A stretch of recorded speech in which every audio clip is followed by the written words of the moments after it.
The bullet hit the concrete barrier 6 inches from Corporal Jackson's head, spraying his face with pulverized cement. He dropped flat, screaming into his radio for the third time in 10 minutes. "Sniper! Building complex, northwest quadrant. We cannot move!" But nobody could tell him where to shoot back. The enemy sniper was a ghost, firing, relocating, firing again from a completely different position. In 30 minutes, 3 Marines were down. In another 30, the entire platoon would be combat ineffective, picked apart one shot at a time by an enemy they couldn't see. That's when Lieutenant Chen made the call nobody wanted to make. The call to bring in someone the Marines had spent 2 weeks pretending didn't exist. Staff Sergeant Loretta Murphy had been sitting in the command post for 14 days, filing reports and analyzing terrain maps while the infantry units did the real work. They'd made it clear she wasn't needed, wasn't wanted. A female sniper attached to a Marine rifle company was a political stunt, they said, a diversity checkbox that would get people killed when reality came calling. But reality was calling right now, and it was asking for Loretta Murphy. Before we show you what happened when she picked up her rifle and walked into that kill zone, drop a comment telling us where you're watching from and hit subscribe. Because what came next wasn't just about making shots. It was about proving that the most dangerous operator in theater might be the one everyone had been ignoring. The forward operating base sits in what used to be an industrial district before the war, turned it into rubble and bad memories. Loretta Murphy arrives 3 weeks ago with orders assigning her to 1st Battalion, 5th Marines, as a precision marksman attached to headquarters element.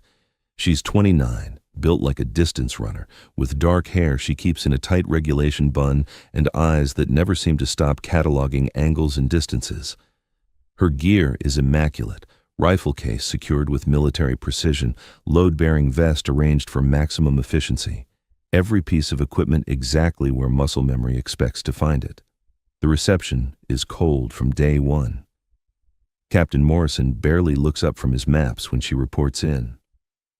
"Another support attachment. Put her with the intelligence shop. We've got enough bodies on the line already." "Sir, I'm trained as a precision marksman. I can provide overwatch for—" "What you can provide is analysis and reports. We've got shooters. What we need is better information on enemy positions." So Loretta spends her days in the command post, listening to radio traffic from Marines in contact, watching drone feeds of urban combat, building targeting folders that other people use to plan operations she's not invited to join. The rifle platoon makes their opinions clear without saying much directly. Sergeant Vance, a barrel-chested lifer with 18 years in, sums up the prevailing attitude during a conversation he thinks she can't hear. It's not about being female, it's about being a liability. Urban combat is different from whatever range she qualified on. When bullets start flying for real, I need shooters who won't freeze. Can't afford passengers. His words carry across the command post. Loretta keeps her expression neutral and continues studying terrain maps, giving no indication she's heard anything. But she has. And she files it away in the same mental compartment where she keeps every other time someone decides she can't do something before giving her a chance to prove otherwise. The city operation kicks off on a Tuesday morning. 3 rifle platoons pushing into an urban sector that intelligence says is lightly defended. The plan is simple. Clear buildings systematically, establish strong points, expand the security perimeter. The plan lasts exactly 12 minutes. The first sniper shot comes from nowhere, hitting Lance Corporal Davis in the shoulder as his squad moves through an intersection. The crack of the rifle echoes off buildings, making it impossible to pinpoint origin. The platoon scatters, finding what cover they can, but every time they try to move, another shot forces them back down. The sniper isn't trying to kill everyone, just pin them in place, control their movement, make them helpless. 10 minutes later, a second sniper opens up from a different direction, catching 2nd Platoon in a crossfire. Now, 2 Marine elements are pinned, unable to advance or retreat without exposing themselves to precision fire. In the command post, Captain Morrison watches the tactical display with growing frustration. "How many shooters are we dealing with?" "Unknown, sir. Could be 2, could be a dozen. They're using covered positions and relocating between shots. Classic urban sniper tactics." "What about counter-sniper assets?" Scout sniper team is with 3rd Platoon, 3 kilometers south. They can't get here for at least 20 minutes. Another voice cuts in over the radio. 3rd Platoon, reporting they're now taking fire from elevated positions. 3 separate elements, all pinned by enemy snipers who seem to shoot from everywhere and nowhere simultaneously. Morrison studies the map, calculating options that all look bad. How many casualties? 4 confirmed hits, 2 urgent surgical. They're stable, but we can't get them out while the snipers have the evacuation routes covered. That's when Lieutenant Chen's voice crackles through, tight with controlled urgency. Actual, this is 2nd Platoon. We need counter-sniper support immediately. We're combat ineffective in taking casualties. I need someone who can find these shooters before they bleed us out. Morrison's eyes sweep the command post, landing on Loretta where she stands studying the tactical feed, her expression completely calm despite the chaos playing out on the screens. Every person in the room turns to look at her. This is the moment, the test that will either prove her worth or confirm every doubt they've been carrying. Murphy, you're a precision marksman, correct? Yes, sir. How confident are you in urban counter-sniper operations? Loretta meets Morrison's gaze without hesitation. Put me on a rooftop with good sight lines and I'll find them. Finding them isn't enough. Can you eliminate them? Yes, sir. Morrison studies her for 3 long seconds, calculating risks against the reality that Marines are dying while he hesitates. Gear up. You're going in with the QRF. The Quick Reaction Force convoy rolls out 12 minutes later. 3 up-armored Humvees carrying a rifle squad, a corpsman, and 1 sniper who spent 2 weeks proving she exists. Loretta rides in the second vehicle, her rifle case secured between her knees. The weapon inside is a Macmillan TAC-50, chambered in .50 BMG, heavy, powerful, and designed for exactly this kind of urban precision work. Sergeant Vance sits across from her, checking his rifle with practiced efficiency. He hasn't said a word since they loaded up, but his body language broadcasts skepticism louder than any verbal challenge. As they approach the operational area, he finally speaks. Murphy, you ever actually engage targets in an urban environment? Yes, Sergeant. Where? Classified. His expression suggests he thinks she's dodging the question, but he lets it drop. The convoy halts behind a blast wall that provides cover from the sniper positions. Marines pile out, weapons up, scanning for threats that could be anywhere. Lieutenant Chen meets them with the grim expression of someone who's been under fire for an hour. Murphy, you're the counter-sniper asset? Yes, sir. What do you need? Loretta studies the surrounding buildings, calculating angles and sightlines with systematic precision. Elevated position with 360-degree visibility. Access to your tactical net, and everyone stays off my assigned firing lanes once I'm set. Top of that admin building, roof access is clear. My RTO will get you on our frequency. Good. How many enemy snipers are we tracking? We've identified at least 6 distinct firing positions. Could be 1 shooter moving, could be 6 different shooters. They're using suppressed weapons and covered hides. We can't get a fix on any of them. Loretta nods, processing tactical information while her hands automatically check her gear. Once I'm in position, keep your people out of intersections for 30 minutes. I need to draw fire to locate these shooters. Vance's eyes narrow. You're going to make yourself a target? That's how you find snipers, Sergeant. You give them something to shoot at. Before anyone can argue tactics, she's moving toward the admin building with her rifle case and assault pack, taking the stairs 2 at a time while the Marines below prepare to either witness vindication or disaster. The rooftop is exactly what Loretta needs. High enough for excellent sight lines, low enough that she's not silhouetted against the sky, with a parapet that provides cover while allowing multiple firing positions. She sets up in the northeast corner, assembling her rifle with movements so practiced they feel automatic. The TAC-50 comes together in under 90 seconds, a beast of a rifle nearly 5 feet long, weighing close to 30 pounds with optics and loaded magazine. Through the scope, the urban battlefield resolves into sharp clarity. She can see the intersection where 2nd Platoon is pinned, the buildings where enemy snipers are hidden, the terrain that dictates fields of fire and dead zones. The next 20 minutes are spent in careful observation. She doesn't look for people. Enemy snipers are too professional to expose themselves, obviously. Instead, she looks for inconsistencies, windows that are slightly more shadowed than they should be, debris patterns that suggest recent movement, sight lines that offer perfect ambush geometry. She identifies 12 potential hide positions.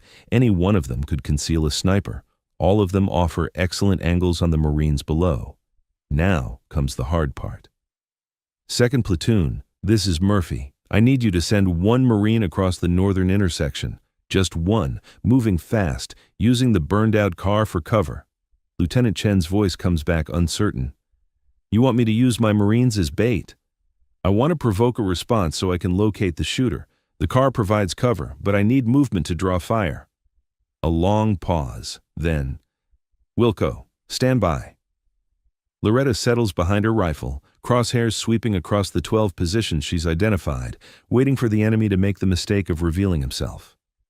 Below, a Marine sprints across the intersection, 3 seconds of exposure, just enough to be a target, not enough to be suicide. The enemy sniper takes the bait.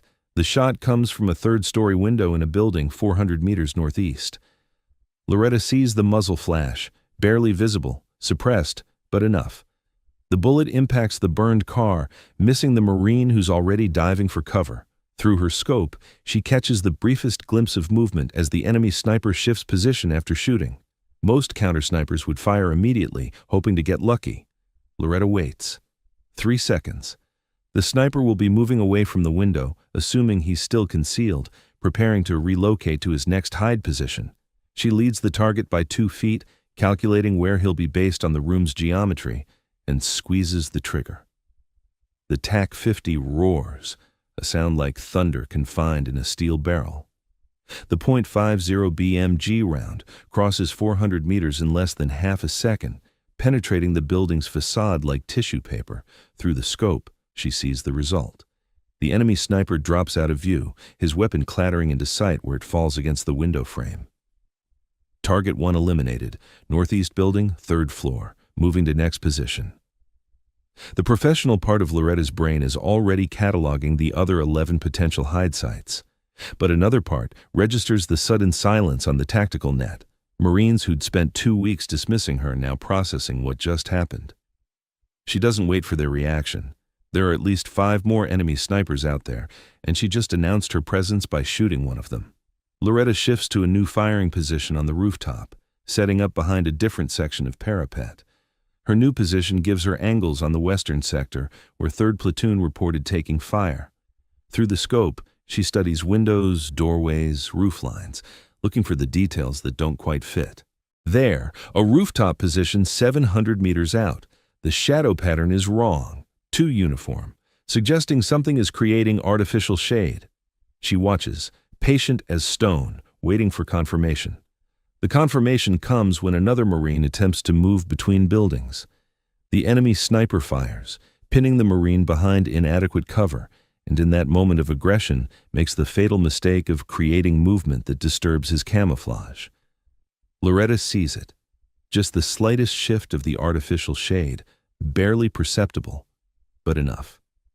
She calculates windage for 700 meters, accounts for the bullet drop inherent in extreme range shooting, and sends another .50 caliber round downrange. The impact is definitive. The artificial hide collapses as the sniper behind it ceases to be a factor. Target 2 eliminated.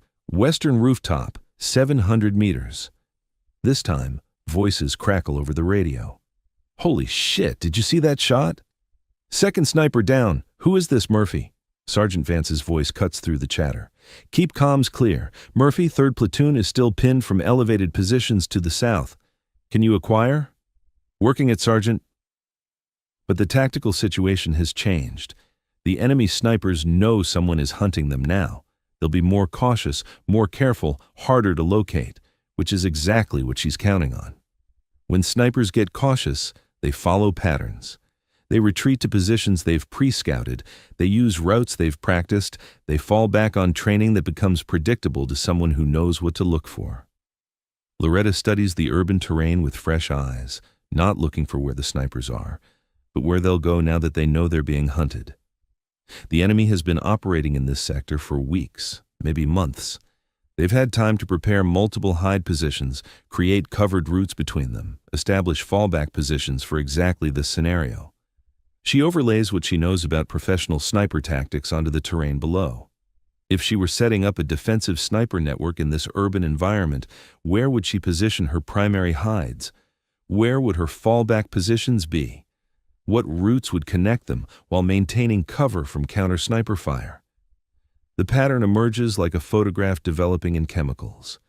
The enemy snipers aren't randomly scattered. They're positioned in a deliberate network that provides overlapping coverage of key marine avenues of approach. 3 positions cover the eastern sector, 2 more control the western approaches, and at least 1, probably 2, are positioned to cover the northern evacuation route. It's professional work. Whoever planned this defensive network understands urban warfare at a sophisticated level. Loretta keys her radio. "2nd Platoon, I need 2 teams to make noise on your eastern flank. Not a real push, just enough movement to make the enemy think you're trying to advance. 3rd Platoon, same thing on the west.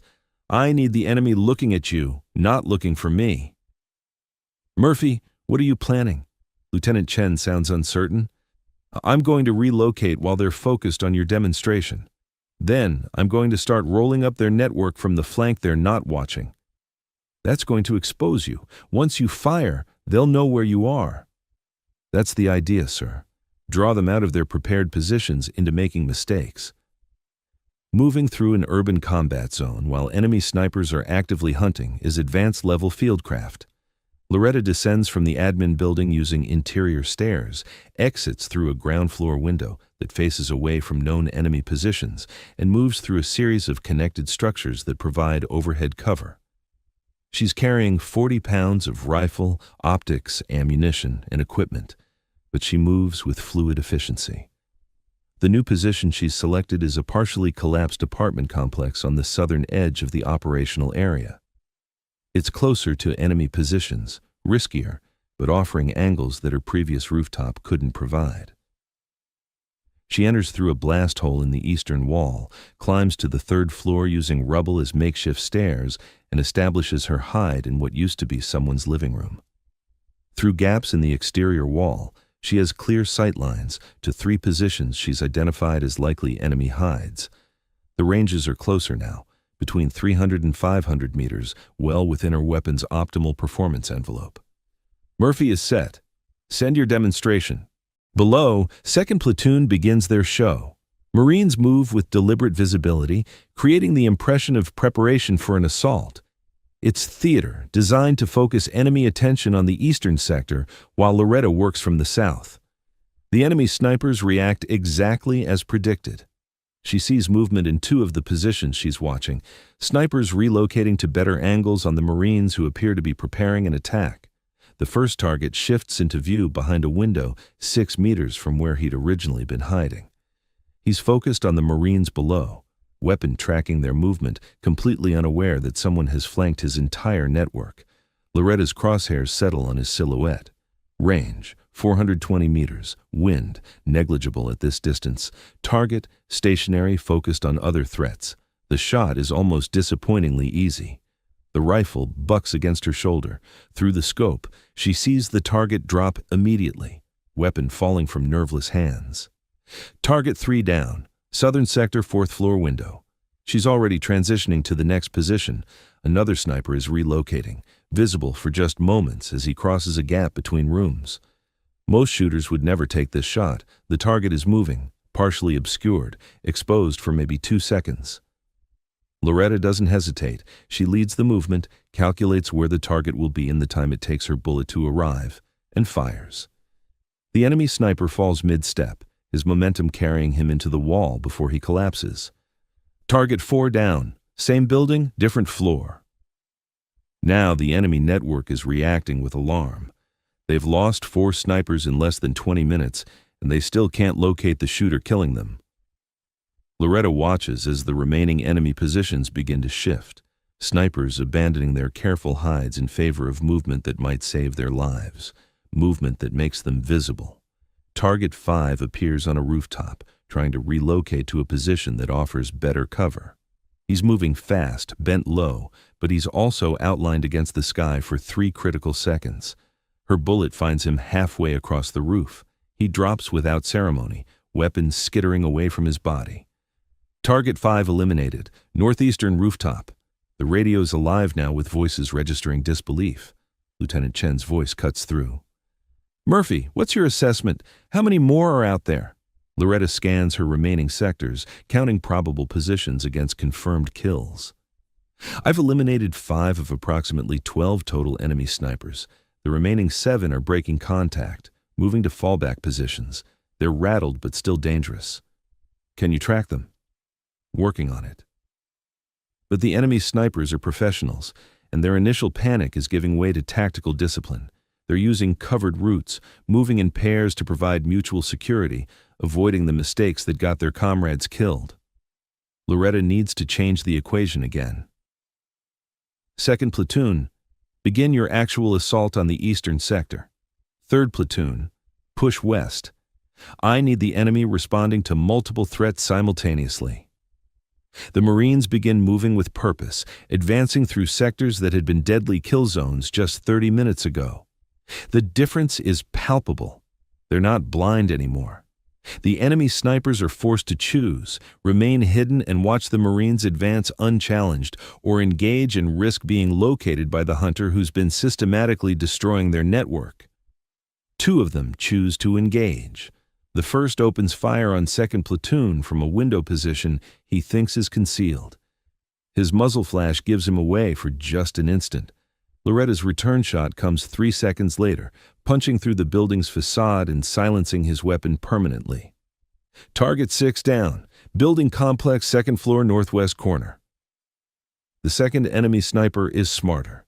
He fires once, then immediately displaces, not waiting to assess his shot's effectiveness. He's moving to a new position when Loretta catches him in transition, visible through a doorway for maybe a second and a half. She fires on instinct more than calculation, putting her round through the narrow opening at exactly the moment the enemy sniper crosses it. Target 7 down, moving between positions, east sector. 7 confirmed kills, 5 enemy snipers remaining, and those 5 are now fully aware that staying in the area means dying. Loretta watches as the survivors break contact completely, abandoning their prepared positions in favor of extraction. But she isn't finished. The enemy snipers are retreating through a narrow urban corridor that offers the best covered route out of the operational area. It's smart tactical movement. They're using buildings for concealment, moving in bounds while others provide cover, executing a textbook withdrawal under pressure. But their route is predictable, and predictability is fatal when someone like Loretta Murphy is reading your playbook. She relocates again, this time to a position that overlooks their withdrawal corridor. The new hide is in a partially destroyed hotel, 4th floor, with sightlines down the street the enemy has to cross to reach their vehicles. She sets up behind a wall that's missing its exterior facade, giving her a wide firing port while maintaining most of her cover. Through her scope, she watches the urban terrain, waiting for movement. There, 3 snipers moving together, providing mutual cover, weapons up and ready. They're still dangerous, still professional, but they're focused on the Marines behind them, not on the possibility that someone has gotten ahead of them. The lead sniper pauses at an intersection, checking angles before signaling the others to cross. It's good tactics, but it creates a moment of stationary exposure. Loretta takes him in that moment, a single shot from 530 meters that drops him where he stands. The other 2 react instantly, diving for cover, weapons seeking targets they can't identify. But their cover is designed to protect them from the Marines behind them, not from a shooter positioned at their flank. Loretta's second shot catches one of them as he tries to reposition. The third sniper finally locates her muzzle flash and returns fire, but his rounds impact the wall 2 feet below her position. He's shooting upward, didn't compensate for the angle, and his shot placement reveals his position. Her third shot is precise and final. Targets 8, 9, and 10 eliminated. Withdrawal corridor. 3 left.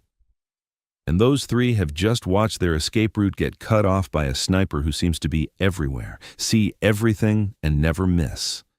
They make their decision the way professionals do when options run out. They scatter, abandoning unit cohesion in favor of individual survival. Each of the three remaining snipers breaks in a different direction, hoping that by splitting up at least someone might escape. The first of the three survivors breaks north, using building-to-building movement that would make him almost impossible to track for anyone who wasn't reading the urban terrain at Loretta's level. But she knows which routes offer the best cover, which buildings provide the fastest passage, where someone running for their life would naturally go. She relocates to her east-facing firing port, sets up, and waits. 30 seconds later, the enemy sniper appears in a gap between buildings, just a flash of movement, barely visible, but on the exact line Loretta predicted. Her shot leads the movement by half a meter. The enemy sniper runs into her bullet at full sprint, the impact taking him off his feet. Target 11 down, northern sector. The second survivor is moving west, and he's being smart about it. He's varying his pace, using irregular routes, avoiding the obvious covered passages. He knows someone is hunting him, and he's making himself as difficult a target as possible. Loretta tracks him through 3 separate sightings, each time catching just a glimpse of movement, not enough for a clear shot, just enough to update her mental map of where he's going. She predicts his route will take him past a collapsed storefront on the western edge of the operational area. She shifts to a window that overlooks that storefront and settles in to wait. 2 minutes pass. 3. Loretta's breathing is calm, measured, her finger resting gently beside the trigger guard. Patience is a sniper's most important weapon. There, the enemy sniper appears exactly where she predicted, moving through the storefront with his weapon up, checking his sectors, professional even in defeat. Loretta's crosshairs find him center mass, range 400 meters even. Wind, slight left to right breeze, compensate 1 click right. The shot is clean. The enemy sniper drops without ever knowing he'd been acquired. Target 12 down, western sector storefront. 1 left. The final enemy sniper is the most dangerous because he knows he's alone, knows 11 others are dead, and knows he's being hunted by someone who hasn't missed yet. That knowledge makes people either paralyzed with fear or extremely dangerous in the way that cornered predators become. Loretta relocates one final time, moving to a position that offers sightlines on the southern sector where the last sniper was last seen. She's been operating for nearly 30 minutes straight, fired 12 rounds, and relocated 7 times. Most snipers would be exhausted. Loretta feels completely focused, locked in the zone where everything makes sense and every movement has purpose. The final enemy sniper is good, better than the others, or maybe just lucky enough to have survived this long. He's not running, not panicking. He's moving with deliberate care, using the absolute best cover available, minimizing his exposure to microseconds of visibility. Loretta tracks him through sound more than sight, the faint scrape of equipment against concrete, the slight echo of footsteps in enclosed spaces, the tiny details that most people never notice. She knows where he is, knows where he's going, knows he's trying to reach a vehicle positioned for exactly this kind of emergency extraction. But to reach that vehicle, he has to cross one final intersection, and that intersection is covered by Loretta's rifle. The final enemy sniper approaches the intersection with extreme caution. Through her scope, Loretta can't see him yet, but she can see the shadow pattern changing on the far side of the street, the minute alteration in light that suggests someone is getting closer. He's going to sprint across, fast, unpredictable timing, making himself as difficult a target as possible. She settles her crosshairs on the far side of the intersection, predicting where he'll emerge, calculating lead distance for a running target. The wait stretches. 5 seconds. 10. 15. He's trying to outthink her, waiting for her to relax to assume he's taken a different route. 20 seconds. Loretta's breathing remains steady. Her finger stays beside the trigger guard. 25 seconds. The enemy sniper breaks from cover at full sprint, weapon held tight, using every ounce of speed to minimize his exposure time. But Loretta has been waiting with her crosshairs exactly where he appears. The lead distance is perfect. The trigger press is smooth. The final shot of the engagement catches the enemy sniper mid-stride. He falls in the intersection, weapon clattering on the pavement, and doesn't move again. Target 13 eliminated. Southern intersection. All enemy sniper positions neutralized. For 3 heartbeats, there's absolute silence on the tactical net. Then, the radio explodes with voices. Lieutenant Chen's voice cuts through the celebration. All elements, advance and secure objectives. Murphy, remain on overwatch until we've cleared the sector. Copy. I'll maintain position. Loretta watches through her scope as the Marines below begin moving with confidence that had been impossible 30 minutes ago. Buildings are cleared, intersections are crossed, wounded are evacuated. The urban sector that had been a kill zone is now just another cleared objective. The after-action review happens in the same command post where Captain Morrison had assigned Loretta to desk duty 3 weeks ago. But the atmosphere is completely different now. The tactical display shows the entire engagement, red markers for each eliminated enemy sniper position, blue tracks showing Marine movements, a single green icon representing Loretta's multiple firing positions. 13 confirmed enemy KIA, all targets engaged and eliminated by Staff Sergeant Murphy, operating as a solo counter-sniper element. Time from first shot to last, 29 minutes, 43 seconds. Morrison studies the display in silence. Staff Sergeant Murphy, your performance today was exceptional, the kind of marksmanship that saves lives and changes tactical situations. I'm recommending you for commendation and requesting you remain attached to this battalion as our primary precision marksman. Thank you, sir. Sergeant Vance speaks up from the back of the room. Permission to speak freely, sir? We judged her before giving her a chance, made assumptions based on things that didn't matter. What matters is skill, professionalism, and performance under pressure. Murphy has all 3 in spades. There's a murmur of agreement from the other NCOs present. Loretta maintains her professional composure, but something settles inside her. The recognition that she's proven what needed proving, earned respect through the only currency that matters in combat. The next morning, Loretta is moved from the command post to the sniper platoon's workspace. Her rifle case sits on a workbench that's now officially hers.